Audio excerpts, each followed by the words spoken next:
Assalamualaikum warahmatullahi wabarakatuh. Perkenalkan, nama saya Raffian Agung F dari kelas 12 IPS 1. Ini saya ingin menjelaskan materi sosiologi bab 3 mengenai ketimpangan sosial. A. Ketimpangan sosial dalam masyarakat. Ketimpangan sosial disebut juga kesenjangan sosial. Ketimpangan sosial dapat diartikan suatu ketidakseimbangan dalam masyarakat sehingga menjadikan suatu perbedaan mencolok. Faktor penyebab ketimpangan sosial.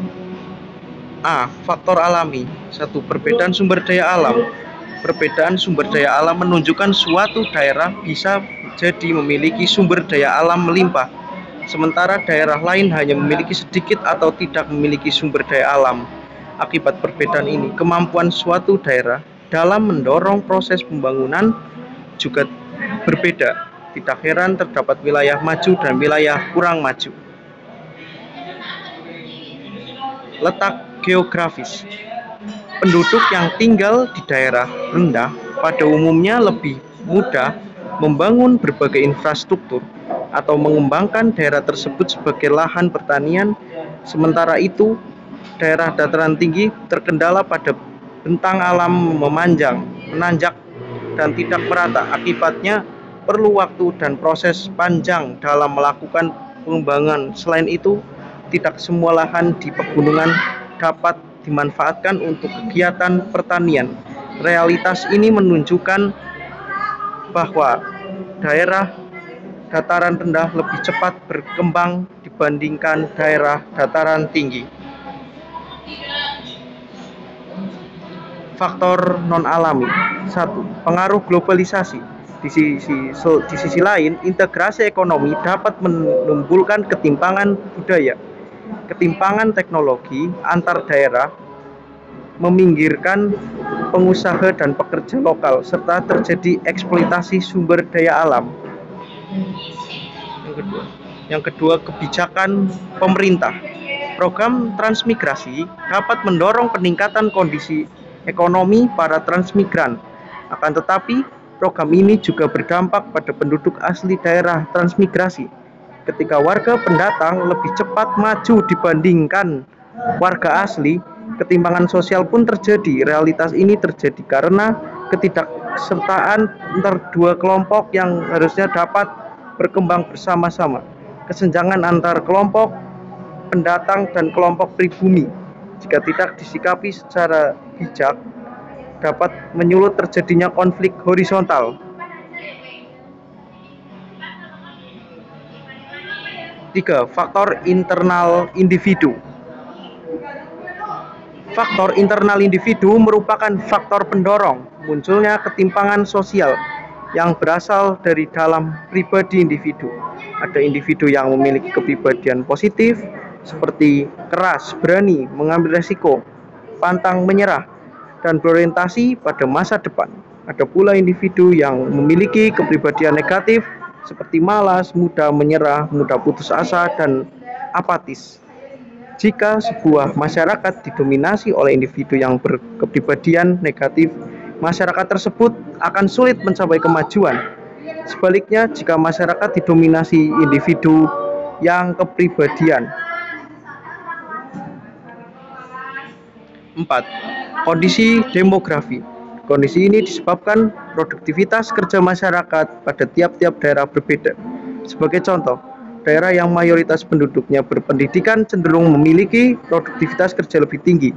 Akibatnya terjadi peningkatan intensitas. Selain itu, kualitas penduduk yang tinggi akan meningkatkan penyediaan lapangan kerja dan pertumbuhan ekonomi. Sebaliknya, jika suatu daerah hanya memiliki sedikit angkatan kerja yang berpendidikan, tingkat kesejahteraan daerah tersebut relatif rendah.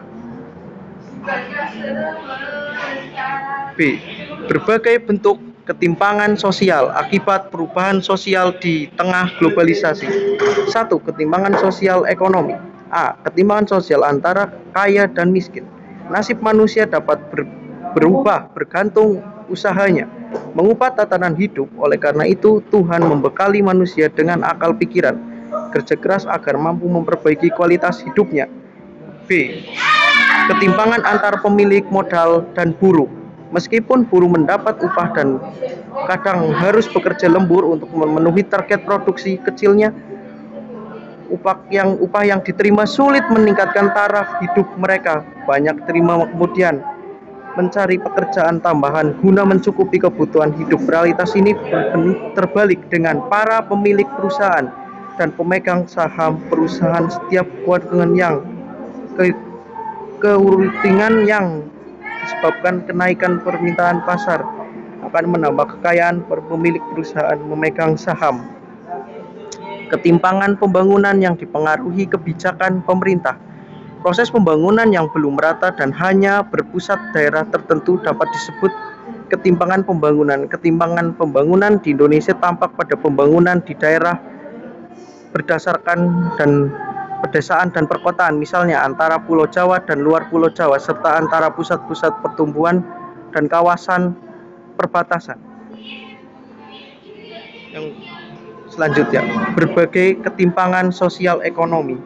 1. Ketimpangan pendidikan. Tingkat pendidikan berkualitas seharusnya banding lurus dengan peningkatan sarana dan prasarana yang tersedia. Mengingat terjadinya ketidakmerataan proses pembangunan dan meratanya distribusi ekonomi di setiap daerah, kondisi tersebut juga dapat mengakibatkan masalah ketimpangan sosial di bidang pendidikan. Ketimpangan pendidikan bisa terjadi antara pendidikan di kota dan pendidikan desa, atau antara daerah maju dan daerah pinggiran. 2. Ketimpangan antara budaya global dan lokal. Saat ini banyak generasi bangsa Indonesia bersikap kebarat-baratan. Berbagai hasil kebudayaan dari negara barat lebih banyak digemari, sementara hasil kebudayaan bangsa sendiri disisihkan. C. Berbagai akibat ketimpangan sosial dalam masyarakat. Yang pertama, diskriminasi sosial. Yang kedua, kecemburuan sosial. Yang ketiga, monopoli. Yang keempat, konflik sosial. Selanjutnya, D. Sikap kritis dalam menghadapi ketimpangan sosial. Yang pertama, toleransi dan menghargai perbedaan. 2. Menumbuhkan sikap empati sosial. 3. Menumbuhkan filantropi sosial. Sekian dan terima kasih. Wassalamualaikum warahmatullahi wabarakatuh.